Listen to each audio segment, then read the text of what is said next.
Welcome to Real Talk Christian Podcast, where we drink coffee and have real conversations on faith, culture, and society. I'm your host, Chris Fuller, and on today's bonus episode, Marc and I got a chance to sit down with Marc Graalman from Sanctus Real, the drummer for Sanctus Real, one of the original band members, and got to just have a heart-to-heart conversation interview with him at the side of Revive Fest. So we really hope you guys enjoy this special bonus episode. Check it out.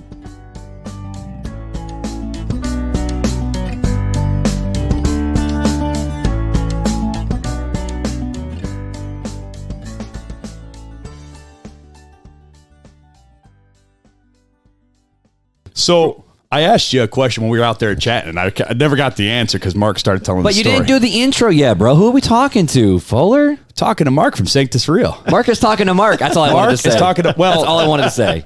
T Marc, but that's a different Real story. question, how do you spell Marc? With a K. I'm with a C. So I'm weird. So he's the cooler Marc. But I'm Marc with a C. I don't know if it's cooler, but It is what it is. yeah. Sure. I mean, that's a little more unique. I feel like I hardly ever meet Marcs with a C. It's rare. Everyone's like, oh, is it short for Marcus? No. Nope. Actually, his first name is Timothy, and his middle name is Marc, and that's what he goes by, Marc. Even his mom calls him Marc. It's weird. Well, yeah, because my dad was Timothy, and Sure. mom didn't want me being called Timmy. Sure. Now, when you were growing up, were you Marky? No, just Marc. Now he's Mr. Marky Mark, according to Mr. my Marky kids. Mark and the Funky Bunch a lot. No, Yeah. just Marc. Yeah, Just Marc. I was Marky when I was a Marky, kid. yeah. Yeah, I didn't have With a that. Y. With a Marky with a Y. Nice, nice. Now I'm just Marc with a K. It's what it is. But you're with Sanctus Real, so that's all that matters. Yeah. That's right, folks. So, dude, we're sitting down with the drummer, OG drummer. The man, the original OG. The guy who makes the beat for Sanctus Real. The guy with whom, if you don't have him, there is no music. I don't know if there's no music, but let's- there's definitely no good. But let's be honest, right? Without drummers, guitarists get lost. No, okay? They there's just like- lose. bro. They're like, I forgot my timing. No, that's what the click track's for. Oh, that's true. That's true. All right. Now, can I go back to my question? Carry on. All right. Yeah, see, that was the intro. All right. So, what has been the best year that you've had with Sanctus Real, and what has been the worst year that you've had with Sanctus Real? Man, goodness. He's like, dang it, I don't want to do this interview anymore. What CD are we talking about? Excuse me. That's such a wow. That's a big question. You don't have to answer it. This is just real talk. Well, I would like to attempt to answer it. Okay. I just feel like that's kind of one of those questions where I'll give you an answer now. Mm-hmm. Tomorrow, I probably would give you a totally different answer. Sure. Yesterday, I might have given you a totally different answer from But tomorrow. as of right now, today, as July I'm thinking about 21st. it right now, I think that, man. All right, so probably we'll start with the worst year. Oh, starting with the all right. best. I like this. We'll get it out of the way. Yeah, I'm really nervous right now. I'm like, we're about to get sued. So probably the worst year was 2005, and reason being is because that was probably the hardest year of my life personally. I'll try to make a really long story very condensed for you, but You can go as long as you want, Marc. you have editing abilities, right? Yeah, of course we do. And you have 30 minutes. And you just tell us what you want. So, my wife and I were pregnant with our first child. And so my oldest son, his name's Ben. He's actually on his way to the festival here right now to pick me up, in fact. Ben was born, and on the day that Ben was born, we found out that my dad was officially diagnosed with cancer literally 2 hours later. The way it all went down was that my dad had gone into the hospital on a Monday with some severe stomach pain. My wife and I, because our son Ben was breech in the womb, we were scheduled to go in that following Friday for a C-section. So literally my dad's in the hospital like this whole week, and then we go in on Friday. This is the same hospital. And we have C-section. Our son is born 3 p.m. meanwhile, my dad is on the floor right above us in a room, goodness. has had all this testing done this whole week, and finds out at 5 p.m., test results comes back, he's got cancer. So then they're going to do exploratory surgery that next day on Saturday to see how bad it is. They do the surgery. You know, we're still in the hospital with our brand new baby, which also happened to be I'm the oldest of 3 kids, so I was the first one to have a baby. So it was my dad's first grandchild. Oh, wow. So, you know, they do the surgery. They basically open him up and realize that cancer is spread all over his entire abdominal cavity, and they say it's like beyond stage 4. There's nothing we can do. So they stitch him back up, and yeah, it was the following 2 months he ended up going to hospice and just went downhill rapidly. So in 2 months' time, went from this moment of like us having, you know, our first child, my parents becoming grandparents for the first time, and literally in the same couple hours, you know, my dad realizing he's not going to be here to see his grandson grow up. And yeah, sure enough, 2 months later, my dad passed away, and, you know, we said goodbye. And Sorry. so that was the worst year. In the midst of that, you know, we were writing music. The band was up and running on all cylinders. And so I'm, you know, I was still fairly newly married. We were pretty sure that we conceived our son on our first wedding anniversary weekend trip. Nice. Yes. It's always fun when you can date it. Yeah. Always fun when you can date it. Oh, okay. It's not too difficult when you're in a band. You're touring all the time. Right. So it's like, you know, you have a baby and it's like, oh, yeah, that's when I was home for a week. Yeah, Right. My bad. But yeah, so, you know, it's like, you know, here I've been married for a year and a half, year and 9 months or whatever it would be. And so in a lot of ways, just feel like I don't even know how to be married yet, you know, still fresh into all this. Now we got a kid, and my dad just passed away. The band is just like running like crazy. And we're in the middle of making an old record. I don't know if you guys would remember it or not, but it's called The Face of Love. Yeah. I'm like, I know what a record is. I'm like, this is youth group years for me, man. Yeah. So it had, you know, the song "The Face of Love" had "I'm Not Alright" was on that record, and some other ones. In fact, the last track on that record is a song called "Benjamin," which is named after my son. And if you were to go back and listen to that song, it's a song that Matt wrote for me, basically. And the first verse is like me talking to my dad, and the second verse is supposed to be me talking to my son. Well, snap. So yeah, Puts if a you whole go new back and listen perspective to I'm it, going to go back and listen to this one. We're going to listen to Yeah. that on the way back to South go Bend. back and listen to that, you'll cry like a baby now. So you're welcome.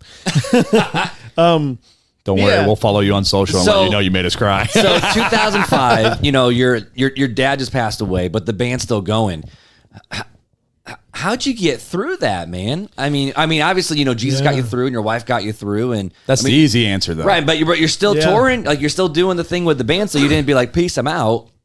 Yeah, I mean, I came off the road for a little bit, like maybe 2 months or something, and we had a friend of ours fill in on drums, and so yeah, it was just, you know, it's just a grief process. And I think what was so difficult about it, you know, I always tell people it doesn't really even matter what age you are. You know, if your parents live to be 90 something and, you know, gets to that point where it's like it'd almost be better for them to pass away and just go be with the Lord, because, you know, it's just life is so rough for them physically. Like, you know, we've all seen older folks like that. And, but even in those kind of situations, I just think it's just painful to lose your parents. Yeah. It's just something that you can't really comprehend what that's like until you go through it.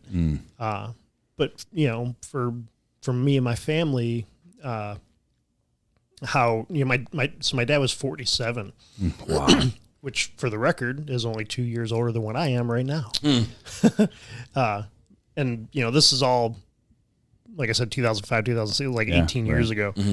But, you know, so just going through that, it was just traumatic, and there was just a lot of grief for me. I had to, I was, when I look back, I feel like it was probably literally about 2 or 3 years before I felt normal again, you know, to where I got beyond the point of waking up in the morning and remembering the reality of like, oh, my dad's not here, and not having that pit in my stomach over it. Now, it took 2 years. Did you ever question your faith or God during that time of why? I mean, because, you know, I've had some not that bad traumatic stuff happen to me. And it comes, you know, Satan seems to always put that thought, at least in your mind, and you're battling it, and not that you fall into it, but there is that battle. Sure. Did you go through that, or? Oh yeah. There was a lot of anger and just frustration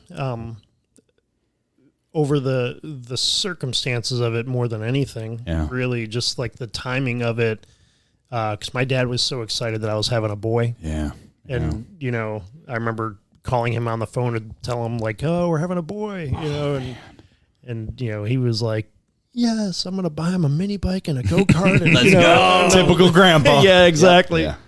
I'm like, and you're going to stress my wife out. That's not good. I'm newly married. Don't do that to me. So yeah, you know, just the timing of it more than anything felt like a bad joke. You know, it just felt painful, and yeah, I definitely went through a lot of questioning, and just, you know, I had my moments with the Lord of just like, I don't understand why you let this happen, you know, and just like really angry, and just, you know, when I look back at that even now, it's like I'm so,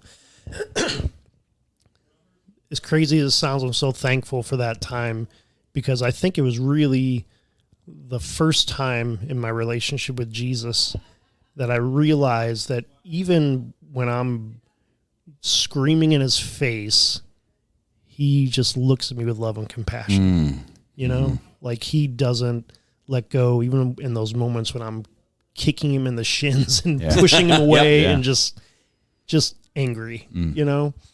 And I think that's just, at this point now, it's like I can look back at that and I just feel nothing but a graciousness about the whole situation, and just really a gratitude of what, you know, what it's come to mean to me now. And the reality is, you know, and you say stuff like this and it feels like it could be just an easy thing to say as a cop-out, but the reality is, you know, my dad loved the Lord, and I know where he is. Right. And even though that sounds like an easy thing to push it off on, the reality is that I don't know that it was ever really a reality to me before. It's like the reality of heaven, and the reality of there is life after this time on earth. If I'm honest, that wasn't really real to me like it is now. Right. And, you know, there's just so much. You know, it's like, I don't know. The whole situation gave me a perspective on life that I wouldn't have had otherwise. And, you know, I can say the same for like I've got two younger sisters, and my mom is actually with the Lord now too. She lived a lot longer, but you know, for my mom, for all of us, it was like we had this saying. My dad used to, when we were in the hospice facility and he was, you know, going downhill, he kept reminding us. He said, you know, the thing about heaven is heaven means never saying goodbye. Yeah. You know, and we actually had that like engraved on his tombstone, and, you know, and so that's kind of our thing now. Like we cling to that, you know, like we will see him again one day. And when that day comes, nothing can screw it up ever again. Right. You know? Right. Exactly. It's just like, that's awesome. So that was the worst year.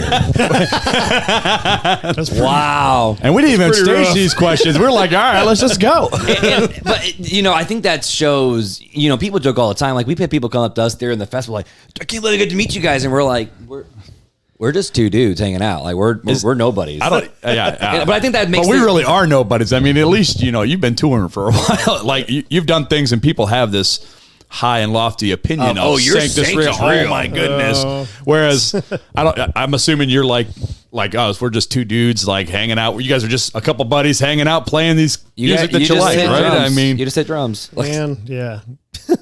There, you know, maybe one of the fun things about our band is, I mean, you couldn't really find a better example of just a bunch of guys who really had no idea what they were doing, and and just really Christian music in the 90s, baby. Yep. Just a bunch of kids hanging out in the basement learning how to play Weezer songs. Right. That's what we were. This could have been me, man. Right.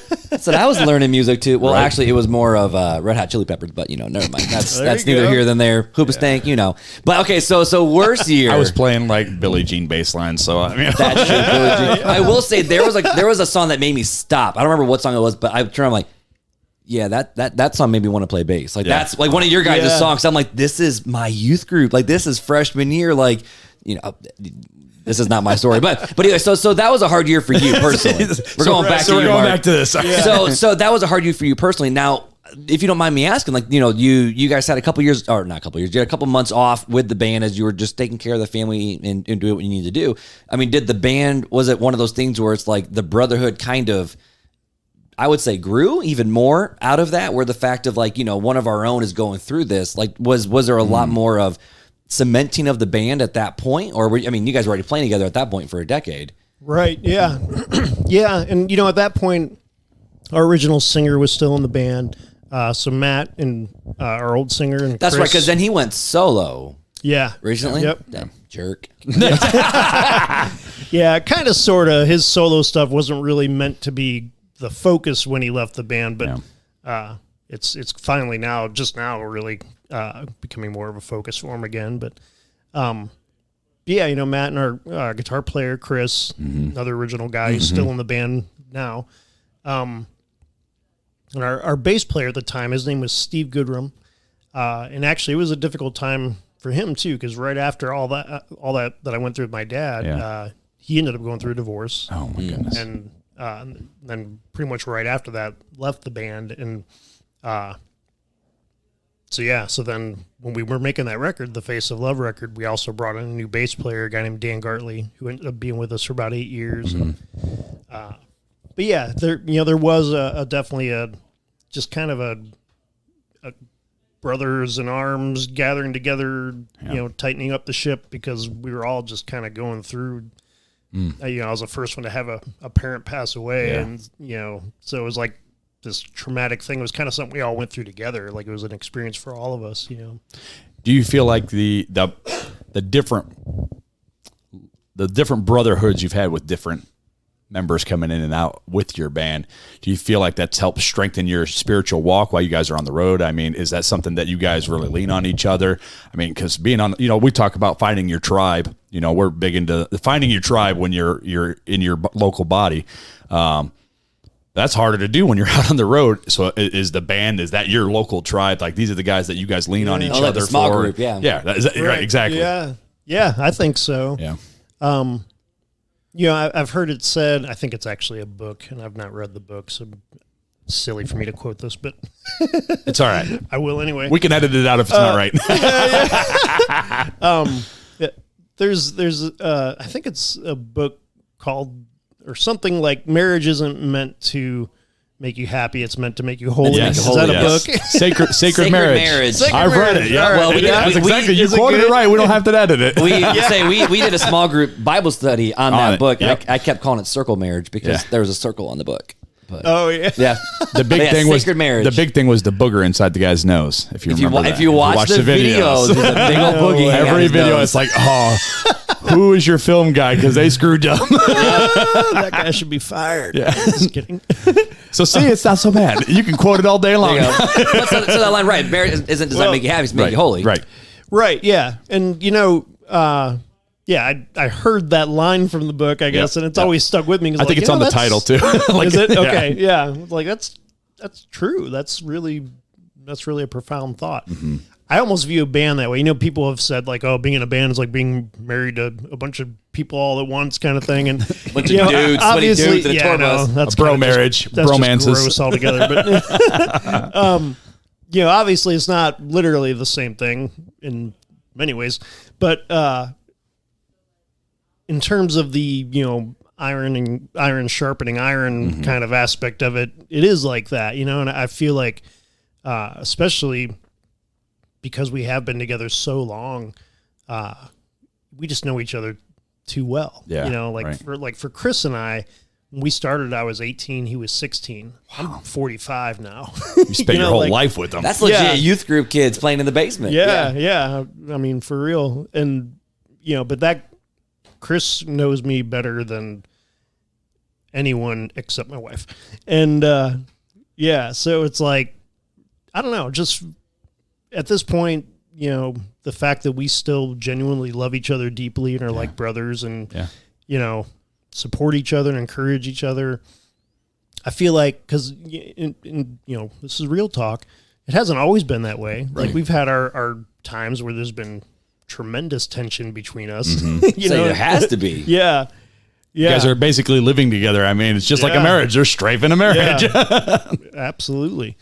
So just the fact that where, our relationship with one another is now really is kind of an amazing testimony of just how God can do that. He can just purify you working through one another even and just, So I know you don't have a lot of time, but I still want to hear about the good year. What's the best year of Sanctus Real, we like to chase rabbits around here. That's where we get the real conversations, But back to the good years. There have been good. See, and that's the thing.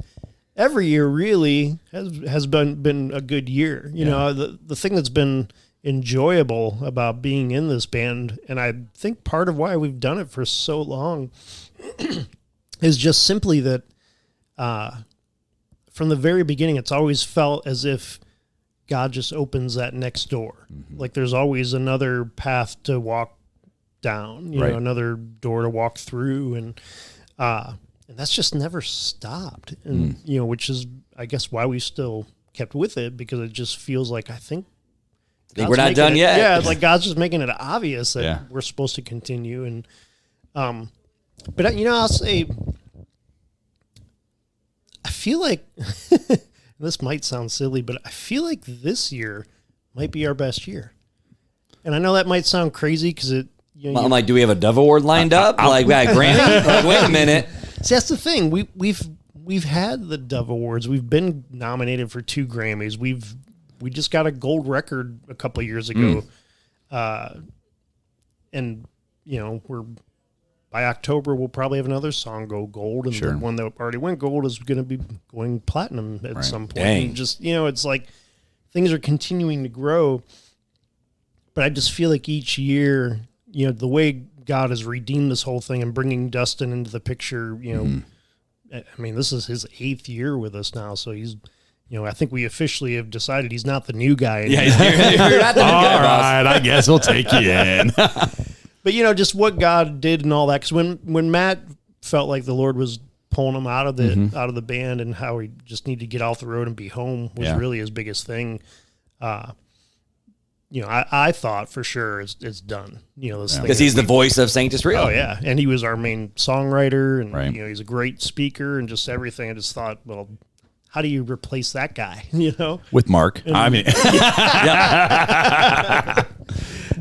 there's an M in the name. I do want to hear about the drummer's role in the band besides just hitting some heads. Look, I tell you, there's 2 key people in the band, and it's the drummer and the bassist. They're the backbone. And I am glad that your podcast is doing well, because I think everybody needs to know that. Yeah, exactly. We're both bassists. That's why we say it. Nice. Definitely. Nice. Well, we should start a band. Let's go. Oh, geez, I'm not that good anymore. I mean, I got too many kids. It's only been less than 6 months since I played. Let's go. I opened up for Fireflight once. It's fine. It's all good. That's awesome. You did what? Venetian Fest. You opened with Left 99. Fireflight? Yeah, Left 99. Yeah, anyways, back to I just played in churches. I was playing for the Lord. It was just Venetian Fest. That's true. That's true. That's awesome. But so I was just a fill-in bassist though. So with the band, good. so with Dustin, right? It was Matt left. He went off the road. Right. Yeah. And then new guy shows up. Not the new guy anymore. Not new guy. And you guys are still touring and still crushing it. Yeah. So what makes you feel like it's going to be your best year, or it is your best year? Well, it's almost like the journey started over again when Dustin came in, because when Matt left, everything kind of went away. Like our management dropped us, our booking agent dropped us, our record label dropped us. Like everybody just was like, those guys are dead You're like, in the water. There's no we're way. still here. So, to say discouragement is an understatement. Right, you guys weren't given the Newsboys treatment, where it's like, hey, look, we just got a new singer. Oh, it's Michael Tate. Like, Right, yeah. right. So, and that was a kind of a thing. And really, I've got to give credit to Chris because he just felt in his gut, like, I think God still wants us to do this. Yeah. And I was really struggling with the whole idea. And I initially had told Chris, like, if you want to try to get this thing off the ground again, I'll help you do that. But I think once it gets rolling and going crazy like it did before, I might be stepping out too, man. I just don't know if I want to Do this all over again. Yeah. And obviously as time went on, I felt like God just made it clear, like, no, I want you in this. And so here I am still. But It's awesome. So if you don't mind me asking, I'm going to lean into that a little bit. So you're still Yeah. traveling, you're still touring. I mean, your son, for heaven's sake, is coming to pick you up. So how old is Ben now? Ben's 18. So you've been on the road that long. Longer. 96. How do you do it, bro? Like, how are you on the road that much with keeping a family together, raising kids, having a spouse? How do you keep your wife happy? That's what I want to know. Because my wife's unhappy with just me working and coming home every night. Plus, I'm like, you better be careful what you say because Janelle she knows. She's like, I want to spend more time with you. You work too much. And I'm like, I'm sorry. I'm trying to get home. Yeah, it's tough. I think any line of work that you're in, it always comes back to intentionality. You just got to be intentional. And the nice thing is that all of us guys in the band, we're all in the same boat. We're all married. There's 11 kids between all of us. Wow. So sorry, I shouldn't giggle. There's 11 kids between us. Yeah. I was going to say, not that that's a big deal for you, but a lot of, kids are a lot no matter how many there are. yeah. Anyways. But yeah, it's just kind of deciding, like, look, this is how many shows we're going to do and no more, and this is how much time we're going to dedicate to being home. And, it's not going to be 2 weeks straight. It's going to be 3 or 4 days. And then we're home half a week. Yeah. Just, it's sure. Just try to keep it all balanced. Right. Yeah. And when you're home, You're home. be focused, be focused on that. Yeah, and definitely. don't be somewhere else in your head all the time. Don't be thinking about the next gig or the next Right. place you're going or the next song you're going to write or anything like that. Yeah. Cool. Yep. So I do have to ask, okay, so with you being the drummer, I've always wanted to, there's actually 2 questions I've always wanted to know. All right. We got to finish up because it's about his time. All right, well, I'm going to ask him. First question is as the drummer, what's your role in the band besides just laying down some sick drum beats? Like, are we writing songs or whatever? And then number 2, do you guys bring your own equipment with you wherever you travel? Like, we're talking speakers and lights and sounds and soundboards. I asked Ben Rector this question on his Instagram stories, and he didn't answer me. Oh. So, Well, John Tibbs does. We asked him the same question. That's true. But anyways. but I've always wondered that. Well, first off, like as a drummer, like what's the role in the band? Because you're still one of the OG members. Yeah. You know? It's interesting because it's definitely evolved over the years. AKA, you don't have to be your own roadie anymore. Is that what you're saying? No, unfortunately, that goes back and forth. Oh, okay. All right. Like tonight, I was loading out my own drums and stuff. There was volunteers helping, which is cool. But yeah, I still touch my own stuff and put it away. Better that way. That way, don't screw anything up. Yeah, I think at this point, my role in a lot of ways, because I'm not really a songwriter. So Chris and Dustin do all the writing. They'll co-write often with friends of ours in Nashville. So a lot of my role beyond just obviously playing drums on stage, they'll write a bunch of songs and then I get to hear the songs and then I get to kind of like give the thumbs up, thumbs down kind of thing. He's like Caesar. Which we call that quality control. The drummer is Caesar. That's what we just heard Quality today. The control emperor. of the band. So, and I don't mean that like I've got final say by any means, but and it's not really even that difficult. These guys are all super talented. You're like, I like everything you write. bad I mean, songs. when you're in Nashville, it's like, yeah, boss. We got you. Yeah, it's like I think I can drum to that. the worst of their songs is still a great song. So, so a lot of it, you take their songs and then you go to the studio and just lay out the tracks and try to figure out the different pieces and. Yeah, I mean, even that depends. Nowadays, everything is done in Nashville, everybody's got like a studio in their bedroom. Right. True. So a lot We got of one in my stuff- basement, so Right, yeah. A lot of stuff is even like programmed and stuff. Yeah. Like a lot of the drums you're hearing on records these days aren't. right. They weren't recorded in a studio. They were sampled and dropped in. Right. And yeah, it's Wow. kind of crazy. Taking the art away from the drummer. I know. But here's the thing: they don't have dynamics like he does. That's true. Just saying. The dynamics that a agree. true drummer has are way different than a track that you're dropping in. And you know, this is real talk, so I'll be real with you. I've kind of put my foot down this year. I recently built my own home studio in my basement. Yeah. And so I'm actually tracking drums on the Hyde Awesome. Sanctus real stuff myself. Let's Let's go. So we're getting back to All right. Back the to way the rock roots. and roll. It's rock time- and roll's look, meant to be. Yep. You guys didn't get to where you're at by putting tracks in there that ain't you. That's right. That's right. That's awesome. We're supporting this. We're gonna But start. so, but we're gonna start a pledge page for this, right? A pledge we page. we only want Marc drums in every Sanctus Sanctus Real Real- album, or we're period. not listening no more. There you go.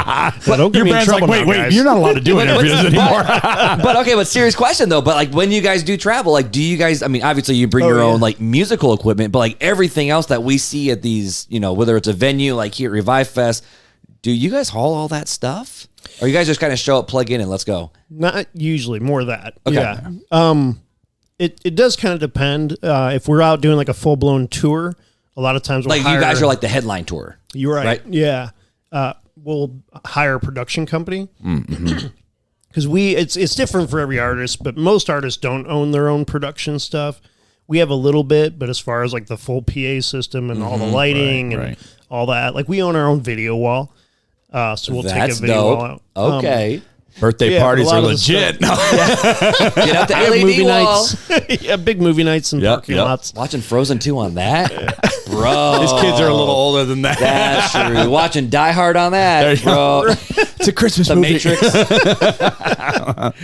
Yeah, we know how to party. So when you guys are doing your headline tours, you guys is like each city you guys line up the next crew, or like there's like a bus that just follows you guys around with all your guys' stuff. If we're out on a tour with a production company, then yeah, it's all kind of we're all moving together as a That's unit. cool. But a lot of times, like festivals over the summer and stuff, we're just flying in and everything's already there. And we just plug in and play. Perfect. How do you guys get your gear here? Like, do you guys have like a roadie that just drives it to the next spot?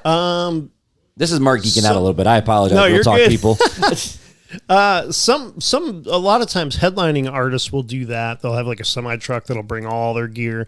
But for us, a lot of times, if we're like opening, like tonight, we opened for Weird Messengers. Which is just Can we crazy. back that up a little you guys bit? weren't headlining. Let's just say that's just crazy to think about. Okay, I'm just saying. That's all how right, good man. this. That's how good this. You guys lineup were the was, headliners, man. like my whole early adulthood, and so Post-fest, like you guys man. were always the headliners. Actually, It was like, all right, did you guys yeah. ever come to Post Nah, Fest it's in all South good. Bend? Yeah. I feel like I feel like I've seen Yeah, it. I think so. Yeah, we played a few times there. Yep. That, Anyways. that was our gigs. Back to Oh, yeah. Youth group days, man, in the open well, field. you were youth group. I was not. That's true. That's true. Anyways, continue. So yeah, so a lot of times we just, we'll show up and there's backline gear. That's Yep. another production company has brought in equipment. There's already a drum set on stage that I'm allowed to use, or Nice. the amps there, a keyboard, so we'll just use whatever gear is provided. And That's cool. All right, I best got of it. one more. One last question. question, then we gotta go. One more question for him. All right, so we do this little thing on the podcast called Fun Facts with Fuller. You got a fun fact for us? a fun fact. A random fun fact. This is how he got me on the very first episode of RTC. So, We didn't know how to end the episode, so I'm like, so he's do like, you have "What? Give me a fun fact. Yeah, give me a fun and fact. So I to end pulled the one out show. of my butt. So I'm going to see if you can do it. It's a challenge now. Well, I'm not going to pull anything out of your butt. Well, but- no, I mean, you got me on that one. He's like, look, you're all right, but we ain't that close. You ain't on the tour bus with he's, them, like, bro. he's like, I ain't been touring with you. You gotta be a road warrior to get those privileges. So do you have a fun fact? oh my good goodness, man. See, he's like, dang it. Whew, you should have prepped me for this. We weren't prepped for any of this, so. Which is the best part of Real Talk. 100%. All right, here's a fun fact. All right. The other members of the band We get the dirt. tend to. Well, I'm just giving you dirt on myself. It's a fun fact, though. They tend to tease me because I have this. It's probably a little bit of an OCD kind of thing, but I have this ritual with brushing my teeth in a particular way. All right, let's hear the ritual every morning now. and every night. So I don't know. Apparently, I'm maybe a little more thorough than most. I take my time and really are very thorough about the brushing process. And I use one of those like tongue brusher things, tongue scraper things. The water pick. And then I do, I just use regular floss. I haven't upgraded to the water pick yet. And then they haven't won the Grammy yet. They got to win the Grammy first. Yeah, that's right. There you go.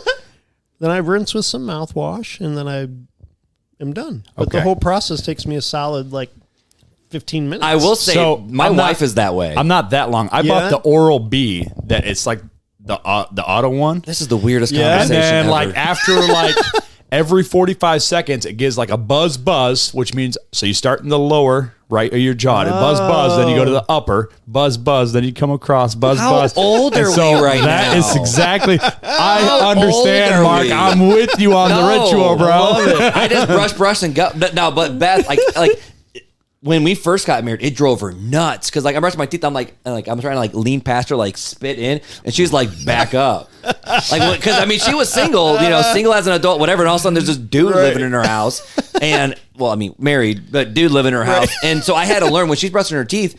I back up. That is her sink because she has her routine and her ritual, her way and her whatever. And if I screw it up, I screw it up. And it's just... That's why I let Janelle go first and do her routine, and then I go in after. That way I can take Beth as long as I want to. See? If Beth is still listening at this point, I still love you. You're getting a lot better. But I remember the first time she had a ritual, I'm like, you can't screw this up. But I'm like, okay. I enjoyed that fun fact, Mark. Thank you. And one. thank you for taking time out to hang out with us. Absolutely. Give us an Thanks. insider on Sanctus Real. When we found out we were sitting down with you, my inner youth group kid went, holy crap. I had to pick him up off the ground a little bit. No. But for reals, though. No, it's been awesome, man. But dude, Mark, seriously, thank you, man. So thank you. Yeah, thank you guys. And we'll keep listening to you. Keep putting out good music as long as God allows. So And Absolutely. if you lay the Appreciate track. And only if you lay the tracks. only if you lay the tracks. All right. Awesome. And if you get bored and want to listen to two dudes in a basement, real talk. We're always here. I'll be listening. I'll be listening now. All right. Well, we're gonna be hitting you up and be like, "Hey, Mark, what's going on? What's the next thing we can talk about? Oh, goodness, man. What's a good Awesome. subject for Well, this?" I'm going to just be the bad guy. You just ended. So, All Mark, it was a right. pleasure, man. Thank you, Fuller. It's Yeah. always a pleasure. Oh, yeah. So, until next time, guys. Take it easy.